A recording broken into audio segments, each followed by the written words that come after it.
Hello, myself Yogesh Garg, Faculty of Applied Science Department, welcomes you to our YouTube channel RPIIT Academics. If you like the content, please subscribe our channel. Students, हमने lipids की classification start करी हुई थी। उसमें अभी तक हमने क्या क्या पढ़ा था? सिंपल लिपिड्स, कॉम्प्लेक्स, सिंपल पढ़ लिए थे, कॉम्प्लेक्स पढ़ लिए थे। सिंपल हमने दो टाइप्स के पढ़े थे, fat and oil and waxes. फिर देन कॉम्प्लेक्स पढ़े थे, कॉम्प्लेक्स में फॉस्फोलिपिड्स, ग्लाइकोलिपिड्स, लाइपोप्रोटीन्स और अदर। आज हम स्टार्ट करेंगे डिराइव्ड लिपिड्स। डिराइव्ड लिपिड्स मतलब जो डिराइव हुए, डिराइव यानी कि किसी दूसरे लिपिड से ही बने हो। क्या होगा? हमारे जो हमने फर्स्ट और सेकंड ग्रुप में पढ़े हैं, सिंपल और कॉम्प्लेक्स, जब हम उनको ब्रेक करते हैं, ब्रेक करने के बाद हमारे पास कोई अलग दो कंपाउंड्स बनेंगे और वो दोनों भी लिपिड्स की ही प्रॉपर्टी अगर रखते हैं तो वो हमारे आ जाते हैं डिराइव्ड लिपिड्स में। देखो, these are derivatives obtained on hydrolysis of group 1 and group 2 lipids। group 1 और group 2 के लिपिड्स को हाइड्रोलिसिस करने के बाद मिले वो derived which possess the characteristics of lipids, और साथ में उनके पास करेक्टरिस्टिक्स होने चाहिए लिपिड्स। ये ना कि लिपिड्स की ही करेक्टरिस्टिक्स ना हो तो वो लिपिड्स में नहीं आएंगे। तो अगर उनके पास लिपिड्स की करेक्टरिस्टिक्स है ब्रेक होने के बाद तो हमारे आते हैं डिराइव्ड लिपिड्स में। This includes glycerol and other alcohol. ये क्या क्या करते हैं? ग्लिसरॉल आ जाते हैं इसमें, एल्कोहल आ जाते हैं, fatty acids, mono and diacyl glycerols, lipids, fat soluble vitamin, steroid hormones and hydrocarbons, ketone bodies, ये सब इसके अंदर हमारे आ जाते हैं। ठीक है, तो डिराइव्ड हमारे लिपिड्स हो गए। नेक्स्ट आता है मिसलेनियस लिपिड्स। मिसलेनियस थोड़े हमारे अलग कैटेगरी के आते हैं, इनके काफ़ी लार्ज कंपाउंड है। तो ये कुछ ऐसे होते हैं, स्मॉल अमाउंट ऑफ लिपिड्स की प्रॉपर्टी को एक्सप्रेस करते हैं। प्रॉपर लिपिड नहीं है लेकिन प्रॉपर्टीज़ को एक्सप्रेस कर रहे हैं। जैसे देखो, this includes a large number of compound possessing the characteristics of lipids.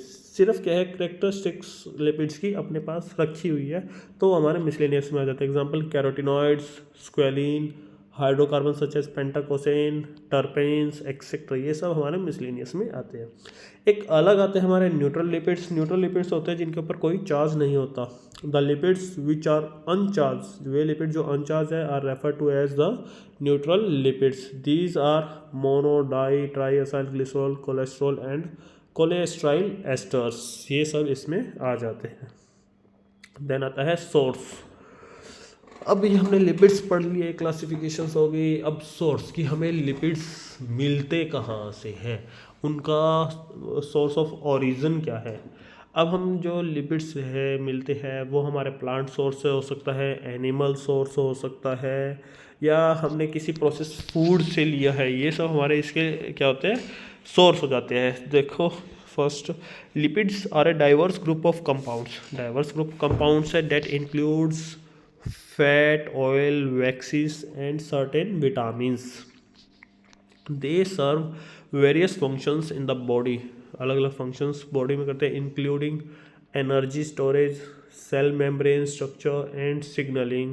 Here are some common source of lipids। First, animal source important है। animal source बेस्ट, काफ़ी ज़्यादा सोर्स में मिलता है एनिमल से हमें लिपिड्स।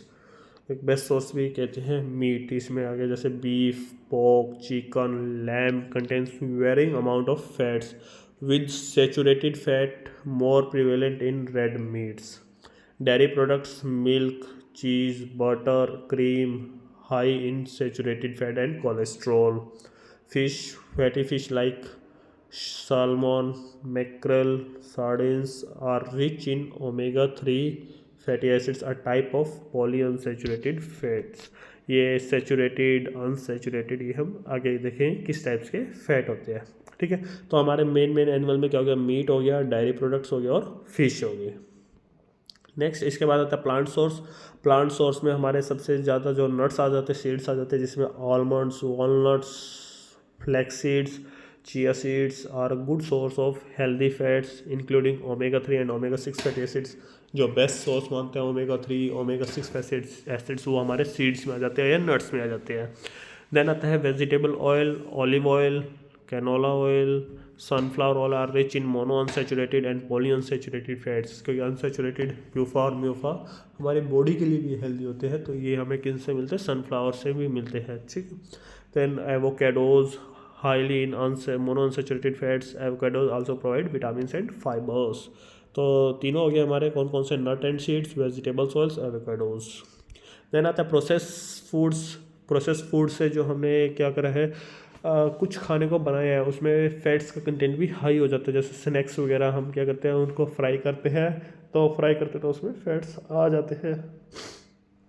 देखो, many process food such as chips, cookies, pastries contain trans fats, और जो ये फैट कंटेन करते हैं वो ट्रांस फैट है और जो हमारी बॉडी के लिए हेल्दी नहीं होता, and saturated fat from hydrogenated oil, और साथ में सेचुरेटेड फैट भी हमारे लिए हेल्दी नहीं होता, तो उसको कनेक्ट करते हैं। तो स्नैक्स से इसलिए कहते हैं हमें ये ज़्यादा नहीं खाने चाहिए। मार्गरीन्स obtained from the substitute from butter, it can contain trans fats unless labeled otherwise, ठीक है। अदर सोर्सेज में एग, सर्टेन फ्रूट्स, एग्स आ जाते हैं, फ्रूट्स में एग से भी हमें मिल जाता है कोलेस्ट्रॉल वगैरह, और फ्रूट से भी मिलते हैं कुछ अमाउंट्स में, लाइक ऑलिव्स, कोकोनट एक अच्छा सोर्स है, कोकोनट में भी मिलता है क्योंकि कोकोनट ऑयल भी आता है। तो कोकोनट भी हमारा क्या है, सोर्स है किसका, फैट का। तो देखो, balancing lipid intake with other nutrients, choosing healthier source like unsaturated fat is important for overall health. अगर हम ओवरऑल देखें हमारे लिए अनसैचुरेटेड फैट हेल्दी है, तो हमें क्या करना चाहिए, एक न्यूट्रिएंट्स की बैलेंस डाइट बना के लेनी चाहिए जिससे कि बॉडी के अंदर फैट का प्रॉपर अमाउंट जा सके। तो ये आज हमारा क्या हो गया, ओवरऑल हो गया किसके बारे में, लिपिड्स की क्लासिफिकेशन एंड उसके सोर्स के बारे में। Thank you.